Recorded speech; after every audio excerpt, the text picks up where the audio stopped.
आप मुझे Unacademy learning app पे भी फॉलो कर सकते हो। इसके लिए आपको स्क्रीन पे शो हो रहा है, लर्निंग ऐप के लिए पूनम रानी नाम से सर्च करोगे तो भी आप मुझे वहां से फॉलो कर सकते हो। नाउ स्टूडेंट्स, अब हमें जो प्रिपरेशन हमने स्टार्ट की है एमएससी एंट्रेंस एग्जाम के लिए, तो इसमें जो वाई एन है, जरूरी नहीं है ये क्वेश्चन सीएसआर नेट में भी आ जाते हैं, यूजीसी नेट में भी उस टाइप में भी क्वेश्चन आते हैं। लीबनिज़ थ्योरम के रिगार्डिंग ही हम ट्रिक को डिस्कस कर रहे हैं। फर्स्ट पार्ट जिसने नहीं देखा, पहले फर्स्ट पार्ट जरूर वॉच करना है, तभी आपको ये सेकंड पार्ट समझ में आ पाएगा, ठीक है। अदरवाइज आपको थोड़ा कंफ्यूज हो जाएगा भी ये कैसे कर रहे हैं हम। इसमें मैंने कुछ इस टाइप के क्वेश्चंस पिक किए हैं। मैंने बोला था आपको पेट क्वेश्चंस हैं जो एग्जाम में आते हैं, है ना। इसमें मैंने अभी एक्सपोनेंट टाइप के फंक्शन लिए हैं। फर्स्ट लेक्चर में हमने साइन, कोस, लॉग हो गया, और एक जो सिंपल हम बोलते हैं एक्स में सिंपल फंक्शन, एक्स में फंक्शन था ना, वो था। अब उस केस में भी मैंने आपको ये चीज बनानी सिखाई थी, वही था। उस केस में क्या था कि जब भी आपके y1 डेरिवेटिव में कोई भी कांस्टेंट आ जाता है, कोई भी कांस्टेंट आ जाता है, तो जो yn है उसके साथ n स्क्वायर में वो जो कांस्टेंट आ जाता है वो क्या हो जाता है, माइनस हो जाता है उसका स्क्वायर। अगर मान लीजिए वहां पे a कांस्टेंट आया तो उसका a स्क्वायर क्या हो जाता है, माइनस। आगे साइन क्या आता है, डिपेंड करता है एक्स स्क्वायर के साइन पे। अगर एक्स लगा लो, एक्स स्क्वायर नहीं तो एक्स लगा लो, अगर एक्स स्क्वायर का साइन नेगेटिव आएगा तो नेगेटिव, अगर एक्स का साइन पॉजिटिव आया तो पॉजिटिव, ठीक है। नेगेटिव आएगा जब पॉजिटिव आएगा, वो डिपेंड करता है एक्स के साइन के आगे। समझ में आई था वो बात। अब वही सेम प्रोसीजर ये एक्सपोनेंट फंक्शन पे है, there is nothing to change. देखिए वही लिखा हुआ है, सिर्फ एक्सपोनेंट फंक्शन में क्या आ जाएगा कि अगर यहाँ पे साइन आ गया, कोस आ गया, टैन नहीं लेना, टैन फंक्शन नहीं लेना। साइन आ गया, कोस आ गया, ठीक है, साइन आ गया, कोस आ गया, तो जो भी कांस्टेंट आता है एक्सपोनेंट में, ये तो था दिस। अब अगर आपका एक्सपोनेंट की फॉर्म में है तो जो भी फंक्शन आएगा वो क्या होता है, प्लस होता है। यहाँ पे क्या होता है, वो प्लस होता है वाई एन के साथ। आगे साइन कैसे आएगा, वही अगेन, एक्स का कोफिशिएंट अगर नेगेटिव है तो नेगेटिव में आएगा, अगर एक्स का कोफिशिएंट पॉजिटिव है तो पॉजिटिव में आएगा। वो तो पता ही है, ऑल नेगेटिव हो जाते हैं या ऑल पॉजिटिव हो जाते हैं। अब तो हो गया फंडा क्लियर, ठीक है। चलिए देखते हैं अब इस क्वेश्चन को। इस क्वेश्चन में ना आपको चाहे वो भी निकालने की जरूरत नहीं है, फर्स्ट डेरिवेटिव निकालने की जरूरत भी नहीं है, फिर भी चलो मैं एक बार निकाल के दिखाती हूँ आपको, क्योंकि मैंने बताया था कि उन क्वेश्चन में आप फर्स्ट डेरिवेटिव निकालिए, जो कांस्टेंट आएगा वही होगा। अगर कोई कांस्टेंट नहीं आता तो हम डायरेक्ट क्या लिख देते हैं, सिर्फ n स्क्वायर वाई एन, आगे plus minus according to coefficient of x, ठीक है। कोफिशिएंट बोल रही हूँ ना, साइन बोलना था मैंने, साइन ऑफ x, ठीक है। कोफिशिएंट नहीं बोल सकते, sign of x, sign of x। चलिए वाई एन आए जब आपका कोई भी m ना आए, है ना। देखिए अब समझ में आ गया होगा, ज़्यादा फास्ट तो नहीं चली हूँ मैं, है ना। अगर लगता है तो कमेंट सेक्शन है, वहाँ पे आप बोल सकते हो भी थोड़ा स्लो चल रहा है तो हम स्लो चल पड़ेंगे, बट मुझे ऐसे है कि टॉपिक क्लियर है तो थोड़ा लंबा खींचने की कोई आदत नहीं है, ठीक है। चलिए अब देखिए, वाई एन निकालना है तो भी निकाल सकते हो, नहीं निकालना मत निकालिए। यहाँ पे क्या लिखा हुआ है, m, यहाँ पे क्या लिखा हुआ है m, और यहाँ हमें हिंट है। अगर तो हमने ये फुल इक्वेशन निकालनी होगी, फुल इक्वेशन निकालनी हो तो हम इसका डेरिवेटिव कर सकते हैं, अदरवाइज आप डायरेक्ट भी लिख सकते हो। इसी क्वेश्चन का मैं सोल्यूशन कैसे लिखूंगी, देखिए नेगेटिव चल रहा है, एक्स स्क्वायर का साइन नेगेटिव है तो यहाँ पे जो टर्म आएगी वो नेगेटिव में आएगी, नेगेटिव, ठीक है। एन स्क्वायर कोफिशिएंट क्या है यहाँ पे m plus M square Y N is equal to 0 हो गया। अब इसको आप उस तरफ लेके जाओगे क्योंकि इसके आगे ये दोनों टर्म्स हैं, हमने तो इसकी वैल्यू निकालनी है इक्वल टू में, तो ये टर्म्स उस तरफ जाके क्या बन जाएगी, N square plus M square Y L is equal to 0 plus में। मैं क्यों बता रही हूँ ये, क्योंकि ऑप्शन में मैंने आपको पहले भी बताया था नेगेटिव भी आएगा पॉजिटिव भी आएगा। सो ध्यान रखना है कि जब हम इक्वल के उस तरफ लेके जाएंगे तो आपका जो आगे वाला नेगेटिव है वो किस में चेंज हो जाएगा, पॉजिटिव में, है ना। अब यही फंक्शन लगा लीजिए क्योंकि इसमें तो कोई चेंज नहीं है, देखिए वही है 2n + 1 × x 1 - x² जो इसका डेरिवेटिव करके आया हुआ है। अब इसी फंक्शन पे लगा लीजिए, यहां पे मेरे पास b आ गया, क्या आ गई वैल्यू, एनी बी, कोई और कांस्टेंट आ गया। इन्होंने यही सेम चीज पूछी है, क्या करना है मैंने, कुछ भी नहीं, मेरे पास क्या आ जाएगा answer, N square plus B square Y N, ये आ जाएगा। सॉरी, इसको इक्वल टू 0 नहीं लेना, ये तो इक्वल टू में आया है। सिंपली जो कांस्टेंट यहां पे है उसका स्क्वायर ऐड कर दीजिए, आपका आंसर आ गया। ओके, चलिए अब ए बी सी ही आएंगे और एक्स्ट्रा कांस्टेंट नहीं आएंगे इसमें से। अब चलते हैं tan वाले में। tan का फंडा थोड़ा डिफर है, ठीक है, tan का फंडा थोड़ा डिफर, क्यों, देखिए देन 1 प्लस एक्स स्क्वायर तो आया, अब यहाँ पे खुद सोचिए ये सेम नहीं है, नहीं है ना सेम, देख रहे हो आप, 2n plus 1 X, 2n plus 1 into X minus 1 Y N plus 1 हुआ है, देख रहे हो ना, फंडा सेम नहीं है ना। तो क्यों ऐसा हो गया, इसमें क्यों ऐसा हो गया ये मैं बताना चाहूंगी आपको। देखिए अगर मैं y1 निकालती हूँ इसका, तो e raise to power tan inverse x same आ जाएगा, tan इनवर्स का डेरिवेटिव करोगे 1/1 प्लस एक्स स्क्वायर, यही बनेगा। जब हम ये फुल लाइन बनाते हैं, हम डिनोमिनेटर का क्या करते हैं, स्क्वायर। जितने भी हमने इससे पहले फंक्शन डिस्कस किए हैं उनके डिनोमिनेटर में ऑलवेज अंडरूड आ जाता था, ऑलवेज अंडरूड आता था ना, तो हम स्क्वेयरिंग करते थे, वो अंडरूड कैंसल, ये वाली चीज आ जाती थी। अब इसमें दी तो यही सेम चीज है, इसमें दी तो यही सेम चीज है, लेकिन मेरी जो कंडीशन बनती थी वो स्क्वेयरिंग से बनती थी। अगर मैं स्क्वेयरिंग करूंगी तो ये वाली टर्म्स तो इंक्रीज हो जाएंगी, इसकी स्क्वेयरिंग करूंगी, जो यहाँ पे नहीं है। सो tan वाला फंक्शन आपका क्या हो गया, थोड़ा डिफरेंट टाइप से वर्क हो गया, ध्यान रखना, थोड़ा डिफरेंट टाइप से वर्क हो गया, ठीक है।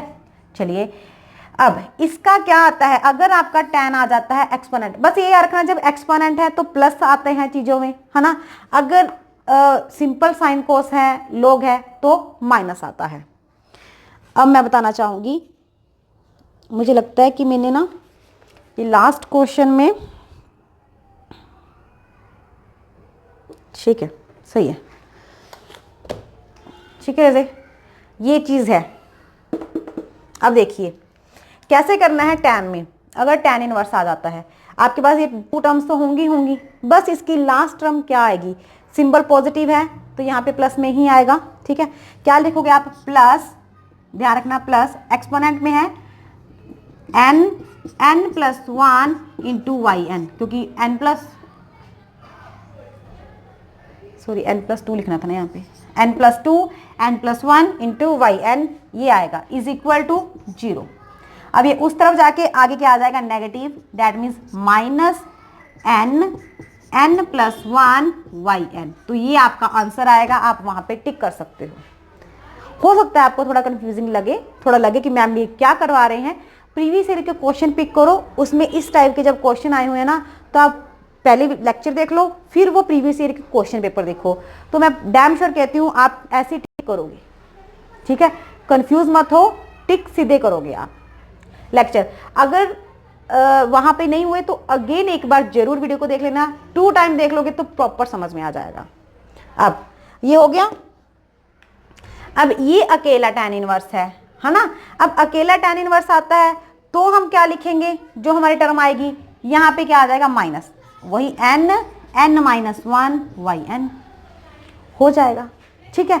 अब यहाँ आपने एक चीज नोट करनी होगी कि यहाँ पे अगर n प्लस 1 है, n है, तो इसके आगे वाली टर्म क्या आ जाएगी, तो इसके आगे वाली टर्म फिर यहाँ पे हम n माइनस 1 कर देंगे, क्योंकि एक एक टर्म रिड्यूस होती जाती है ना, n प्लस 1 माइनस, उसके बाद फिर माइनस 1 करेंगे, तो यहाँ पे n माइनस 1 आ जाएगा।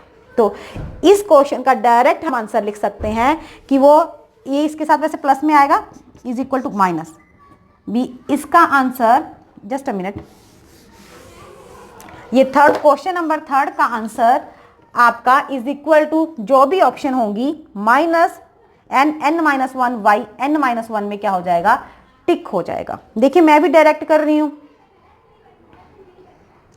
आप भी जब इन क्वेश्चंस को सॉल्व करना स्टार्ट करोगे ना, जब इन सभी क्वेश्चंस को एक नोटबुक पे लिख लीजिए, नोट्स प्रिपेयर कर लीजिए, एक नोटबुक पे लिख लीजिए, जब जब आप ऐसे स्टेटमेंट लिखोगे ना, आपके माइंड में ही फिट हो जाएंगे भी हाँ ये टिक आएगा, तो एग्जाम में यही स्टेटमेंट्स आती हैं आप टिक करते जाओगे। अब थोड़े से कुछ क्वेश्चंस और हैं इसी के रिगार्डिंग, सिर्फ ये 3 लेक्चर में हमारा ये टॉपिक बिल्कुल कवर हो जाएगा, जिसमें हम अगर हमारा कोई भी क्वेश्चन हम बोलते हैं ना आता है तो ऑल अटेंड कर लेंगे हम, ठीक है। तो यहाँ तक देख लीजिए इन क्वेश्चंस को। वैसे तो मेरा मूड था कि मैं इसी में करवा दूं, तो मुझे लगा कि नहीं कंफ्यूज करेगा, इसमें मैंने एक्सपोनेंट और tan को ही पिक किया है, तो आप उसको ही ध्यान रखिए। एक जाना नहीं, जस्ट अ मिनट, मैं आपको ना कुछ और भी बताना चाहती हूँ। एक मिनट मैं इसको इरेज कर देती हूँ। हम कहते हैं ना हम एक रिकॉलिंग भी करेंगे, तकरीबन कोशिश करा करेंगे कि हर लेक्चर में हम एक रिकॉल भी करें, क्योंकि 2 वीडियोस हो चुकी हैं, ये सेकेंड लेक्चर हमारा चल रहा है, 3rd लेक्चर के बाद फिर रिकॉल कर लेंगे। तो एक रिकॉलिंग क्या करेंगे, कैसे आपने रिकॉलिंग करनी होती है कि माइंड को आप आपने नोटबुक नहीं सामने रखनी, सिर्फ आइज क्लोज करके या ऐसे एक ब्लैंक पेज लेके उस पर ऑल हल्का हल्का राइट कर देना है भी हाँ ये कुछ मैंने सीख लिया है ना। तो अब तक हमने क्या सीखा, अब तक हमने ये सीखा कि जब भी मेरे पास कोई भी फंक्शन साइन में आता है ना, कॉस में आ जाए, यहाँ पे इन्वर्स हो जाता है, लॉग में आ जाए है ना, लॉग में आ जाए, या विदाउट लॉग जैसे वो आया था x plus 1 plus X square raise to power m वगैरह, ऐसे कुछ भी इस टाइप का कुछ भी फंक्शन आता है। तो इसका जो मेरा nth डेरिवेटिव बनता है वो क्या होता है 1, इसका जो भी डेरिवेटिव आएगा 1 माइनस एक्स स्क्वायर, जो फर्स्ट डिनोमिनेटर आता है उसका स्क्वायर करते हैं हम, यहाँ लगता है स्क्वायर, वाई n प्लस 2, मैं ऐसे नहीं लिखती, डिनोमिनेटर में जो आएगा मैं वो लिखती हूँ डिनोमिनेटर का स्क्वायर वाई n प्लस 2, ठीक है।